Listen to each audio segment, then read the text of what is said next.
Hi everyone, দেখতে দেখতে তো সব পুজোই চলে গেল।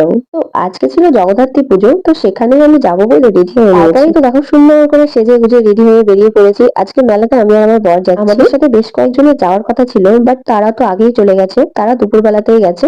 আমরা ফার্স্টে ভেবেছিলাম যাবো না, তো সন্ধ্যা হয়ে গেছে আর ভালো লাগছে না, তাই ভাবলাম একটু মেলা থেকে ঘুরে আসি। আমরা কিন্তু মেলাতে চলে এসেছি, আর চারিদিকটা মানে এত সুন্দর করে সাজানো লাইট দিয়ে কি আর বলবো তোমাদের, খুব সুন্দর লাগছে। আমাদের কৃষ্ণনগরের জগদ্ধাত্রী পুজো কিন্তু বেশ বিখ্যাত, তোমরা কিন্তু অবশ্যই এসো। এবারেই কিন্তু একটা প্যান্ডেলে ঢুকে পড়েছি, আর এই প্যান্ডেলটা না লাইন দিয়ে ঢুকতে হয়েছিল, বেশ অনেকক্ষণ ধরে লাইনে দাঁড়ানোর পরে মায়ের মুখটা দর্শন করতে পেরেছি। তারপরে এখন আরো একটা প্যান্ডেলে যাচ্ছি, আর এখানকার লাইটিংটা মানে খুব সুন্দর করেছিল, আর মায়ের মুখটাও ছিল বেশ সুন্দর। এরপরে আরো কয়েকটা ঠাকুর দেখে আমরা চলে এসেছি এখন খেতে। আর আমি নিয়েছিলাম দই ফুচকা, আর আমার বর খেয়েছিল জল ফুচকা। তার সাথে দুজন দুটো রোল খেয়েছিলাম।